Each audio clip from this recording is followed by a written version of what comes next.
Antes de nós começarmos, uma coisa que eu aprendi na Bíblia, e também junto com o nosso querido pastor Luciano, é honra quem honra. E eu quero nesse momento cumprir esse verso, né? Eu quero agradecer de público, irmãos, a minha esposa, não é?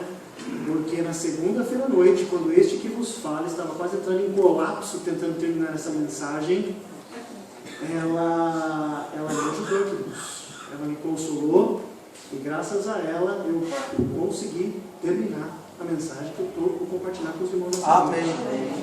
Por que eu estou colocando isso para os irmãos? Porque fazer uma mensagem, irmãos, os irmãos que fazem isso, os irmãos sabem que é difícil. Talvez seja fácil para o pastor, faz isso por uns 20 anos. Mas eu converso com o Ricardo, com o Fiore, com o Paulo, e há uma dificuldade, né? E a gente precisa de ajuda, queridos. Nós precisamos de ajuda. Então, as irmãs que têm os maridos aí que pregam, que ensinam, apoiem, irmãs. Apoiem, dê uma palavra de consolo, leva café para ele. Amém. Leva cookie, leva bolinho, que ela levou para mim ontem, segunda-feira, não é? As irmãs nunca sabem quando um gesto desse, que em nada se relaciona com um estudo, vai ajudar o marido a terminar a mensagem. É verdade. Não é? Vamos lá, queridos. Vamos abrir para Efésios, capítulo 6, versos do 5 ao 8.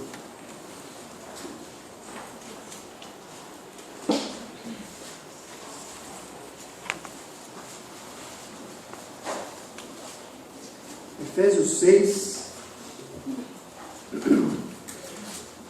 dos versos 5 a 8. Enquanto os irmãos procuram, quero, para a gente começar, fazer uma perguntinha para os irmãos. Os irmãos aí se lembram do quarto mandamento? Quarto mandamento? Não. Esse é o sexto. Não vou me lembrar, mas não é o quarto. Não é o quarto. Algum irmão se lembra do quarto mandamento? No sábado, descanso. Isso. Mas aí ele começa falando como? Né? São 3 versículos, que é o mandamento inteiro. Sim. Fale mais alto. 6 dias trabalharás. 6 dias trabalharás e farás toda a obra das suas mãos. Né? 6 dias trabalharás. Isso é parte integrante do mandamento, queridos. A gente acha que tem só a ver com o sábado, com o descanso, mas o dispositivo mandatário de trabalhar está no mandamento. Né? E isso nos leva a Efésios 6, dos 5 ao 8. Não é?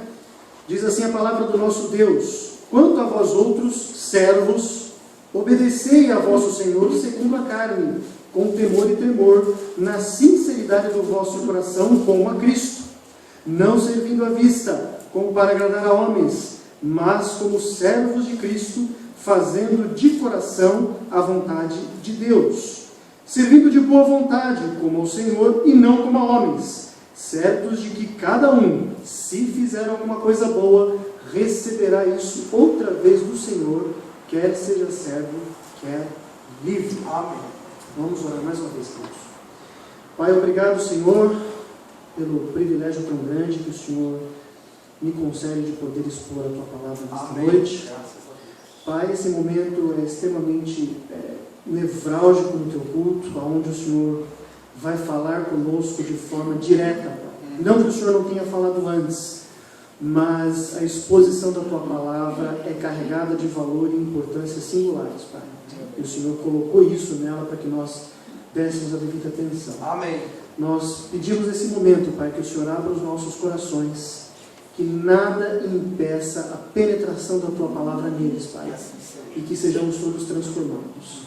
Pai, eu rogo ao Senhor, porque eu sou um mensageiro falho, Pai, mas a Tua palavra não é. Então nós pedimos, Pai, eu te rogo que realmente o Senhor fale conosco nesta noite, em nome de Jesus. Amém. Amém.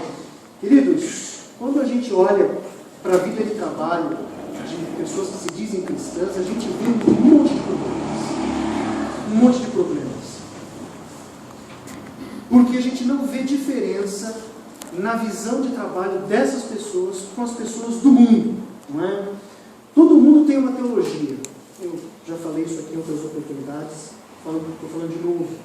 E essa teologia, seja ela boa ou ruim, ela cobre todas as áreas da nossa vida. Todas as áreas da nossa vida.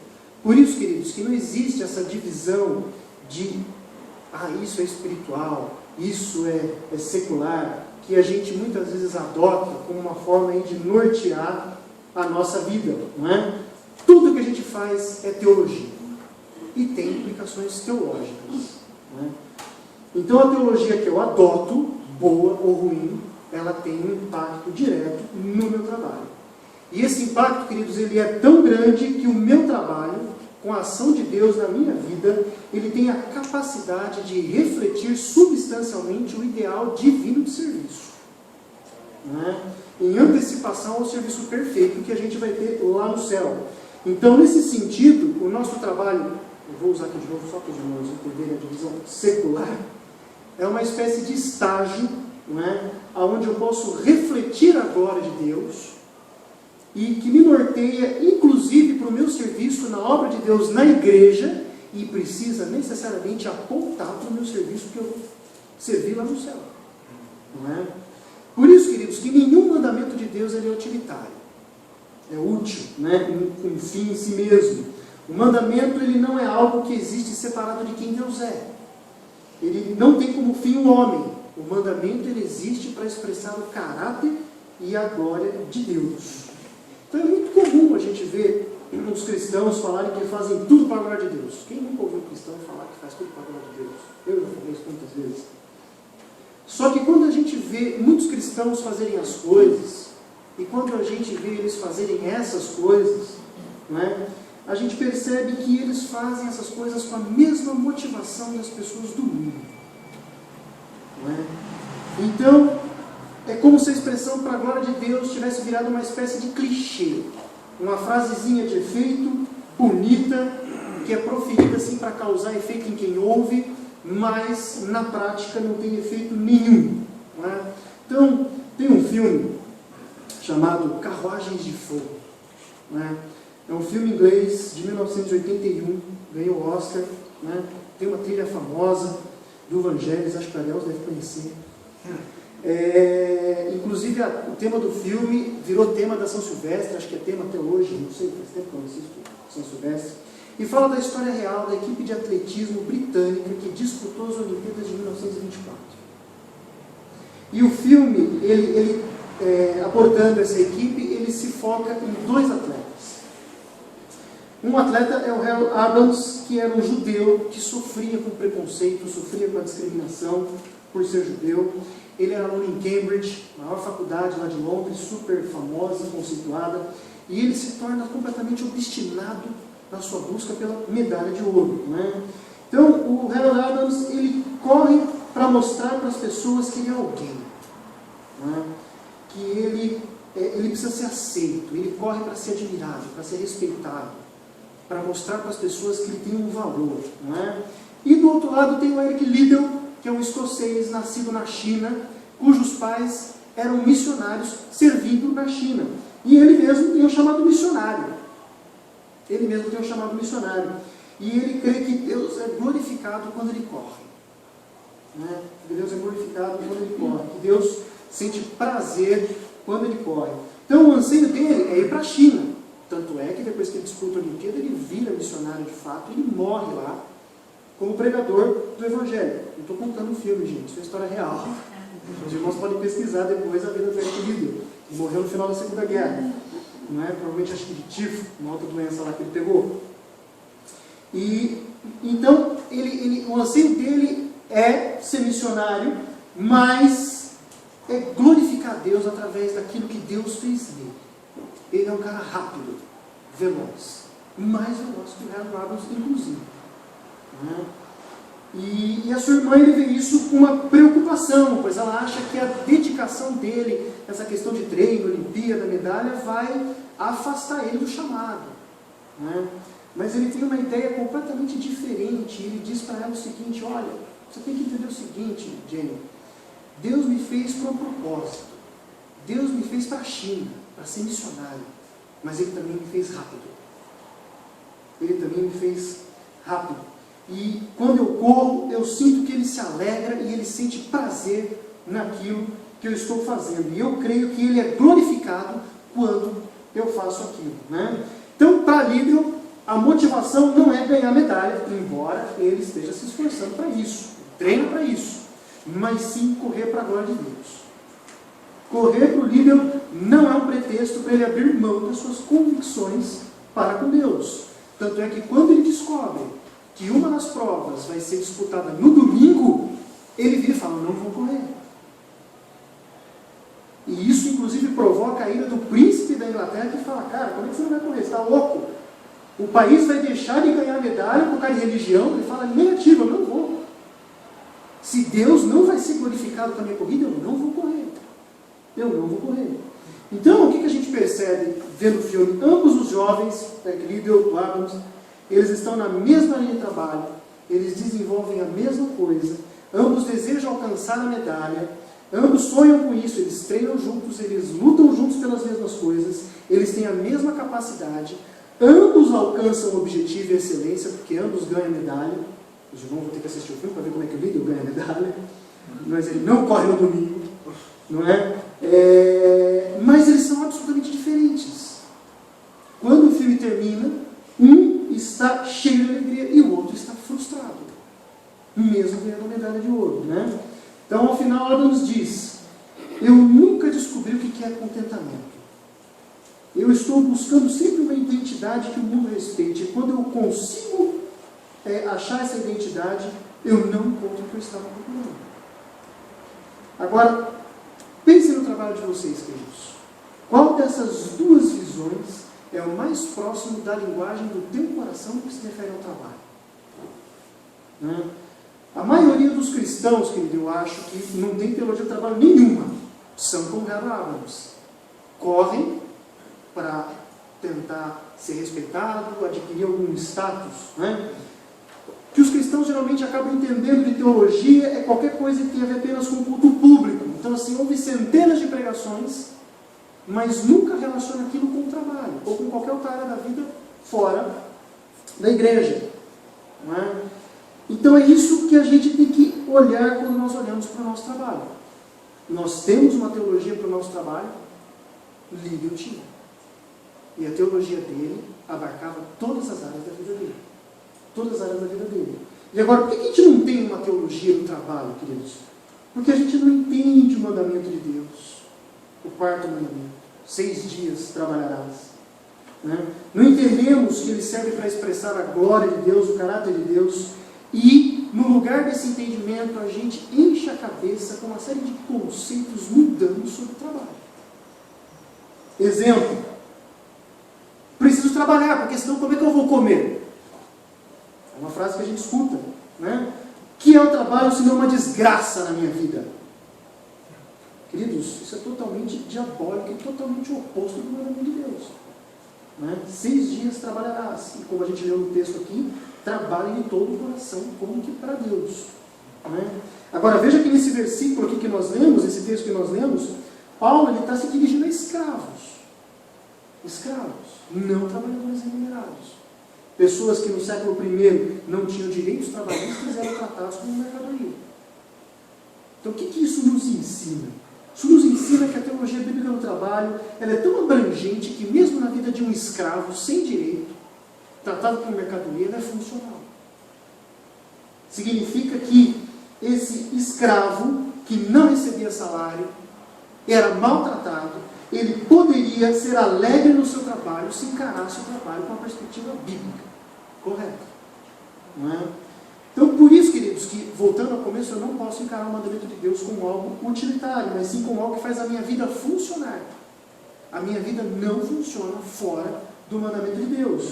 Então, como é que a gente faz para desenvolver uma teologia bíblica do trabalho e, assim, cumprir o quarto mandamento de Deus? 3 coisas são necessárias. Em primeiro lugar, eu preciso entender que o meu empregador é Deus. Verso 5, né? Quanto a vós outros servos, obedecei a vosso Senhor segundo a carne, com temor e tremor, na sinceridade do vosso coração, como a Cristo. Então a primeira coisa que tem que ficar claro para mim é Deus quem me dá o trabalho, é Deus que abre as portas do emprego, é Deus que move o coração daquelas pessoas que vão analisar o meu currículo, é Deus que move o coração do chefe que vai dar a aprovação para eu ser contratado, não é? É Deus quem providencia que a empresa não quebre, mesmo em tempos de crise, para garantir o meu salário. Por causa disso, Deus vai sentir prazer naquilo que a gente realiza como trabalho. Por quê? Porque quando eu trabalho, eu estou obedecendo a Deus. Quando eu trabalho com a perspectiva correta. Né? Então, como o líder diz, quando eu corro, eu posso sentir o prazer e a alegria de Deus naquilo que eu estou fazendo. Por quê? Porque Ele nos fez para trabalhar, irmãos. Né? É Ele quem nos contrata. Veja, Ele contratou Adão para Adão trabalhar no jardim. Então, nosso trabalho não pode entrar em conflito com nada a respeito de Deus, porque todas essas coisas elas se relacionam. De novo, como eu falei no começo, não tem divisão. Então, crer que meu trabalho é secular e por causa disso ele não se relaciona em nada, ou se relaciona pouco com Deus, é pecar contra Deus. Eu estou saindo fora do quarto mandamento. Completamente fora. Né? Exemplo, não tenho tempo para Deus, meu trabalho me consome. Os irmãos certamente já ouviram algo parecido com isso. Eu já ouvi. Né? Essa é a frase de quem tem uma visão distorcida do trabalho. Essa pessoa que pensa assim, ela não tem uma teologia do trabalho. Essa pessoa não entendeu nada sobre a natureza do trabalho, e eu desconfio que ela também não entendeu nada sobre Deus. E é impressionante de perceber, queridos, como a gente perdeu essa visão, que é algo tão básico, ele é tão fundamental. E porque a gente perdeu essa visão fundamental das coisas, a gente geralmente adota duas abordagens para encarar o trabalho. Primeira abordagem é que o trabalho é uma maldição. Não é?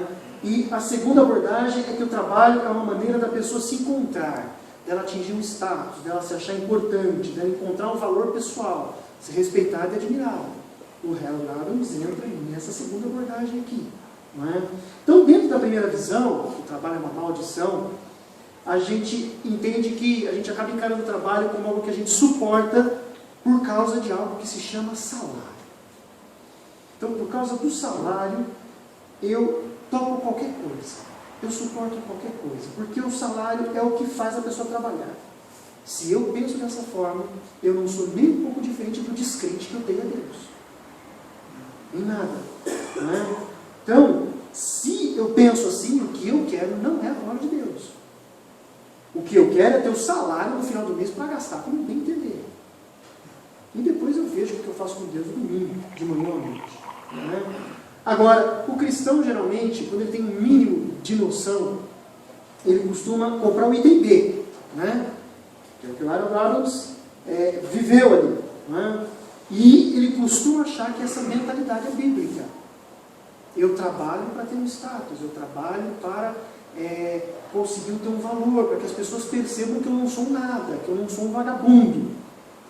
Né? Só que, como Adams, o cristão que adota esse tipo de mentalidade, ele vai terminar frustrado. Se o salário atrasou, acabou o dia para ele. Ou melhor, o mês. Né? E o que ele vai viver? Como é que ele vai pagar as contas? Né? Então, qual que é o antídoto do cristão para essas duas visões? Crer e viver o fato de que Deus é o meu empregador. Deus é o meu chefe. Deus é o patrão. Né? Então, quando eu faço isso, eu não fico mais perdendo a cabeça pensando, será que eu vou ser promovido? Né? Será que as pessoas vão me ver assim, ou assado, pela forma que eu trabalho? Ou então, eu vou conseguir isso, fazendo aquilo, porque daí as pessoas vão me respeitar, mas aí eu passo a pensar. É Deus quem paga o meu salário, Deus é o meu empregador, é Ele quem me promove ou não, né? Então eu vou fazer esse trabalho bem feito, porque Deus está assistindo, Deus é o meu chefe. É Deus quem me paga. Né? Quando eu faço isso, queridos, eu adoto uma postura de submissão obediente e, como consequência, eu me identifico com Cristo, que foi obediente até a morte, em morte de cruz. Bem vocês falam isso. Então, quando no meu trabalho eu sirvo ao Cristo exaltado, crendo que Ele é o meu patrão de verdade, em vez de servir apenas ao meu chefe na carne, eu chego a uma autocompreensão de mim mesmo, das coisas à minha volta, não é? Radicalmente nova, uma autocompreensão centrada na pessoa de Cristo, em quem Ele é, no que Ele fez e qual deve ser a minha resposta em relação a isso, não é? E como é que eu faço isso? Obedecendo com temor e tremor. O verso fala: quanto a vós outros servos, obedecei a vosso Senhor segundo a carne com temor e tremor. Geralmente essa expressão é aplicada no que se refere a Deus. Mas vejam que Paulo relaciona que você obedece ao seu chefe da mesma forma como você obedece a Deus. Da mesma forma. Não importa se o seu chefe não te reconhece, se ele te explora, se ele atrasa o seu pagamento, se ele é grosso com você no trabalho. Essas cláusulas de exceção não estão na Bíblia. E veja, nós estamos falando aqui de um contexto de escravidão. Os escravos eram maltratados, havia um abuso de todas as formas. E Paulo fala: obedecer aos seus senhores com temor e tremor no Senhor. Não é? Então, essa expressão aqui, com temor e tremor, o sentido aqui ele é usado para descrever uma atitude de humildade de quem desconfia completamente da sua capacidade para atender a todos os requisitos, mas faz o seu melhor para cumprir o seu dever. Não é? Então, não é essa mesma mentalidade, queridos, que nos direciona quando a gente está trabalhando na obra de Deus? Não é? Essa mentalidade deve ser a mesma quando se trata do nosso trabalho. Quando eu estou trabalhando para a obra de Deus, eu reconheço que eu não sou capaz. Eu reconheço que eu preciso de poder sobrenatural para fazer a obra. O mesmo princípio se aplica ao meu trabalho. Não é? Deus é o nosso empregador. Em segundo lugar, eu preciso entender que trabalhar é realizar a vontade de Deus. Versos 6 e 7. Não servindo à vista como para agradar a homens, mas como servos de Cristo, fazendo de coração a vontade de Deus, servindo de boa vontade como ao Senhor e não como a homens. Queridos, a gente sempre ora rogando a Deus que nos direcione para fazermos a vontade dele. Trabalhar com a perspectiva correta é uma das formas de fazer a vontade de Deus. Então tem dois aspectos aqui que eu quero ver com os irmãos, para a gente poder entender como é que eu posso realizar a vontade de Deus no trabalho. O primeiro aspecto aqui é que o trabalho é um chamado. O trabalho é um chamado, ele não é uma maldição. Deus falou lá em Êxodo: 6 dias trabalharás. Por isso que Lídia podia dizer: Deus me fez para a China, mas Ele também me fez rápido. Deus me fez um professor de escola bíblica dominical e de seminário, mas Ele também me fez advogado. Os irmãos completam, de acordo com a realidade dos irmãos.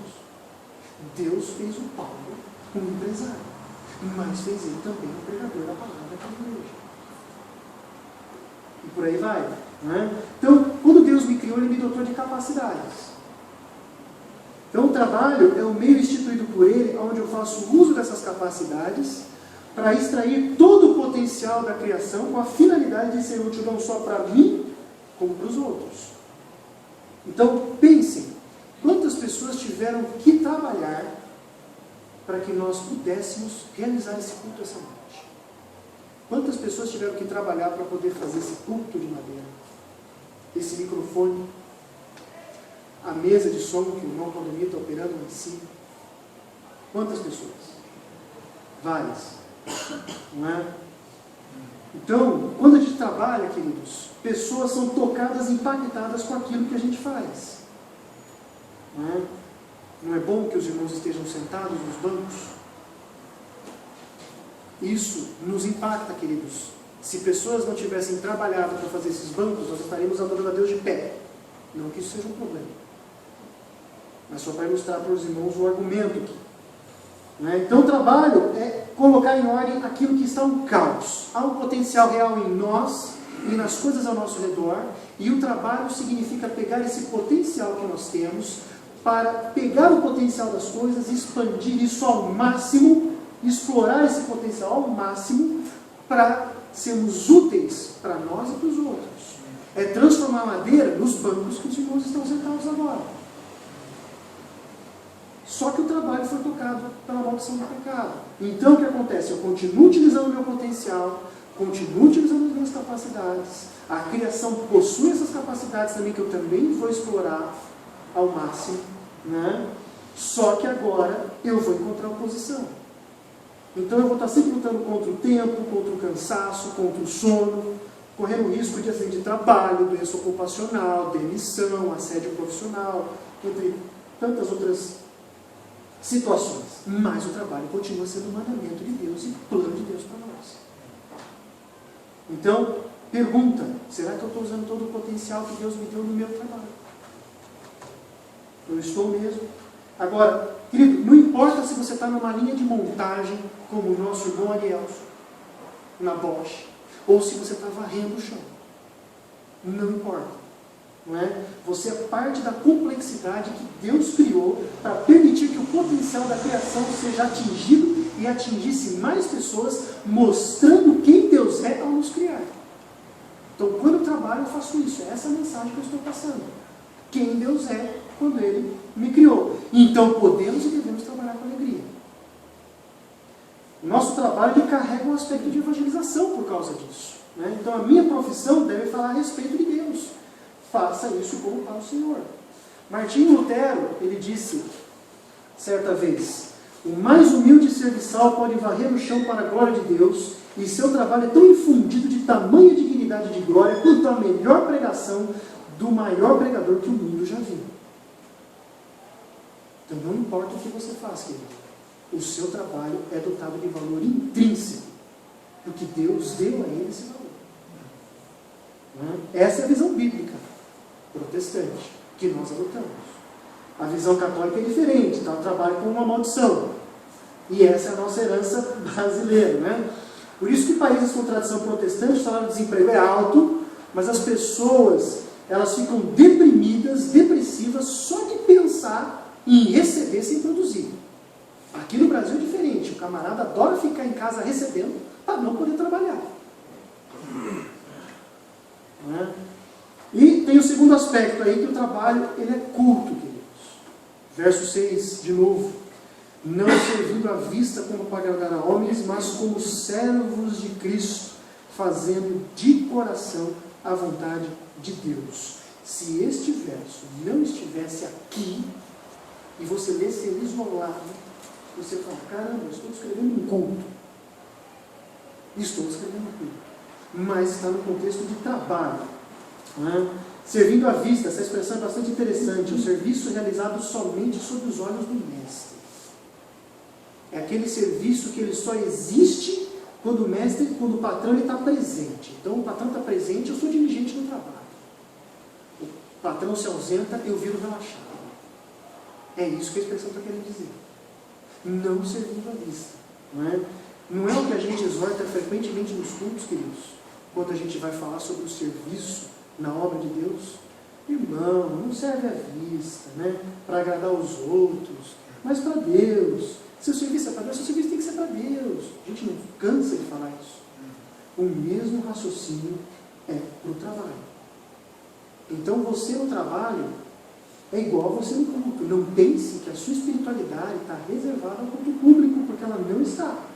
Se lá no trabalho você não estiver como você vem para o culto, com o coração centrado em Deus, focado somente nele, com as motivações centradas nele, isso vai gerar em Deus um desprazer tão grande como se você viesse aqui e prestasse um culto voltado somente para você. Meu trabalho é igual ao culto desta noite, queridos. Não tem diferença. Então, se o seu culto é baseado no que os outros vão olhar, e essa costuma ser a mentalidade de trabalho de muitos que se dizem cristãos, isso aí é espiritual, isso aí tem vida com Deus. Deus vira para esse camarada e vai dizer, esse aí é um páreo. Esse é um páreo. Não é? Então, quando eu trabalho, eu cumpro a vontade de Deus, e isso só é possível se eu entendo que o trabalho é um chamado, e ele é culto. Servir bem o patrão é servir bem a Cristo.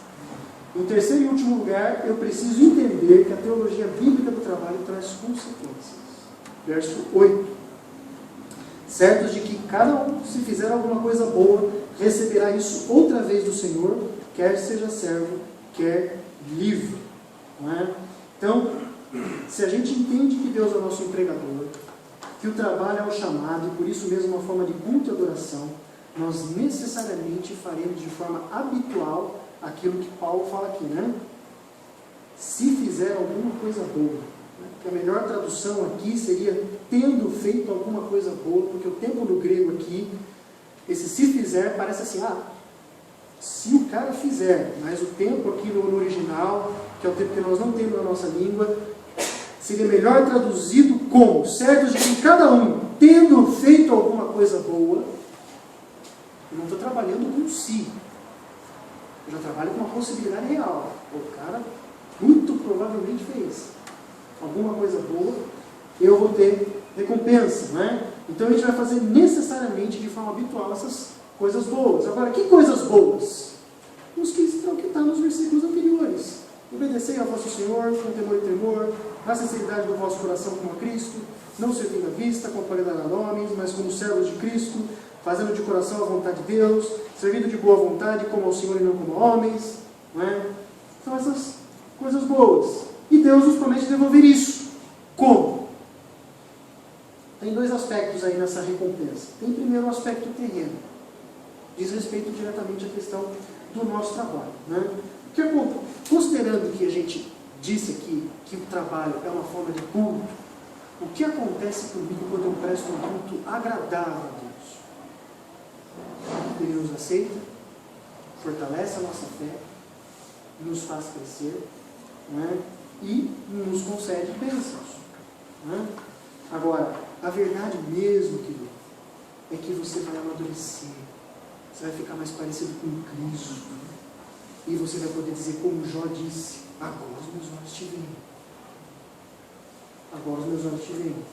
Então, porque eu estou obedecendo o mandamento do trabalho, eu vou ter como recompensa o prazer, a alegria e a satisfação de ver Deus ser glorificado no seu mandamento. Né? E para o crente, queridos, não tem alegria maior de ver Deus ser glorificado por aqueles que naturalmente o odeiam. Eu me sinto realizado como cristão. Quando eu vejo pessoas que não conhecem Deus, que odeiam Deus, por causa do meu trabalho, o glorifico. O glorifico. Né? E, se vier uma recompensa material, uma promoçãozinha, um aumento de salário, bom também, irmãos. Né? A gente precisa lembrar que Deus sempre nos dá mais do que pedimos ou pensamos. E o segundo aspecto aí, que é o aspecto futuro. Embora a gente possa visualizar aí essa recompensa terrena, né, vinda diretamente aí de Deus, é também razoável a gente olhar para a eternidade futura e imaginar recompensas, né, no tribunal de Cristo. Então, querido, se você tem uma teologia bíblica do trabalho, e se você vive isso todos os dias, né, pode esperar que naquele dia você vai escutar de Deus: bem está, servo bom e fiel. Isso não está restrito àquilo que eu faço para Deus assim, na obra dele.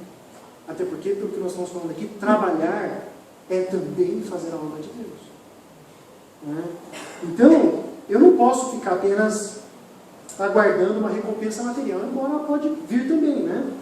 Mas é porque é até mais provável que a hora que eu adotar uma teologia bíblica de trabalho, eu possa encontrar mais resistência no trabalho do que eu normalmente já encontro. Né? Por isso que, antes de tudo, eu tenho que manter meus olhos fixos na volta de Jesus, como o pastor falou no último domingo de manhã. Né? Porque eu fazendo isso, né, eu consigo ter foco naquilo que eu estou fazendo, consigo glorificar o Senhor do jeito que Ele quer que eu glorifique. E também sabendo o seguinte, que no dia do julgamento, queridos, do tribunal de Cristo, não vai ficar nenhuma ponta solta, não vai ficar nenhum negócio inacabado. Então, tem uma teologia bíblica no trabalho hoje, mesmo que você não veja recompensa nessa vida. Deus vai te recompensar lá na frente. Vai te passar lá na frente. Né? Agora, é certo que para eu desfrutar dessa recompensa, eu primeiro preciso ter recebido a fé e entregar a minha vida para Jesus Cristo. Do contrário, eu já vou ser reprovado por Deus de imediato, por meio do meu trabalho, já que a vida é egocêntrica, sem fé, baseada numa vida impenitente, que odeia Deus, nunca vai gerar um serviço que pode ser oferecido de acordo com o que Deus quer. Então, o serviço que Deus recompensa é aquele que é feito dentro do que Ele estipulou, nas condições que Ele colocou. Então, a pessoa precisa ser salva. Então, se por um acaso tiver alguém nessa noite que ouvir essa mensagem da não se reconciliou com o Senhor, por meio do sangue de Cristo, a hora é agora. Arrependa-se dos seus pecados, não é?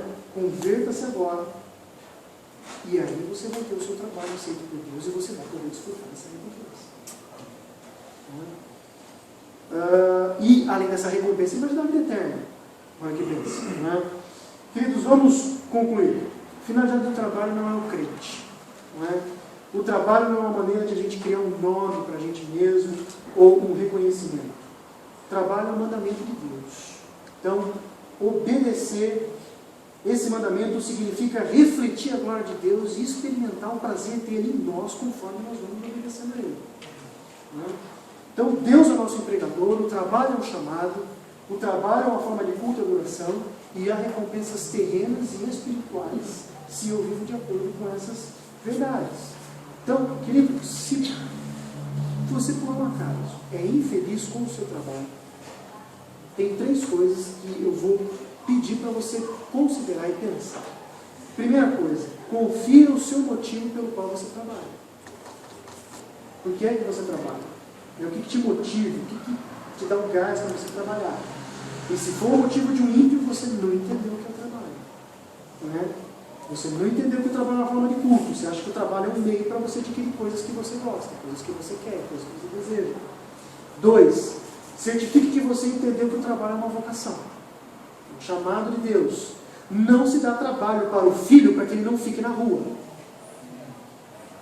Então você que tem filho, vou ter, no final do ano, nunca deu trabalho para o seu filho para que ele não fique na rua. Isso é transformar o mandamento de Deus em algo utilitário. Você vai colocar o seu filho no trabalho para que ele glorifique a Deus por meio do trabalho. Não é? As leis de Deus não são assim, elas não são utilitárias. É o design pelo qual a gente é feito e pelo qual nós vamos glorificar a Deus, e sem o qual a gente não funciona. Em terceiro lugar, pergunte-se até que ponto o seu relacionamento com Cristo afetou o seu trabalho. Você trabalha de uma forma diferente por causa de quem você é em Cristo? Não é? E por causa de quem Cristo é para você? Como é que o Evangelho moldou a sua vida de trabalho? Então esses 3 pontos, eles não servem só para aqueles que não estão felizes no trabalho, mas para aqueles que também estão felizes, quer seja pelos motivos certos, quer seja pelos errados. Né? Então, que Deus nos ajude, queridos, a compreendermos a beleza do trabalho, né? Que exercê-lo é funcionar do jeito que Deus nos fez para funcionar, e que nesse processo ele seja glorificado e que a gente possa se regozijar nele, sabendo que quando obedecemos, ele tem alegria, ele tem prazer, se regozija em nós. Amém? Amém. Vamos orar. Pai, obrigado.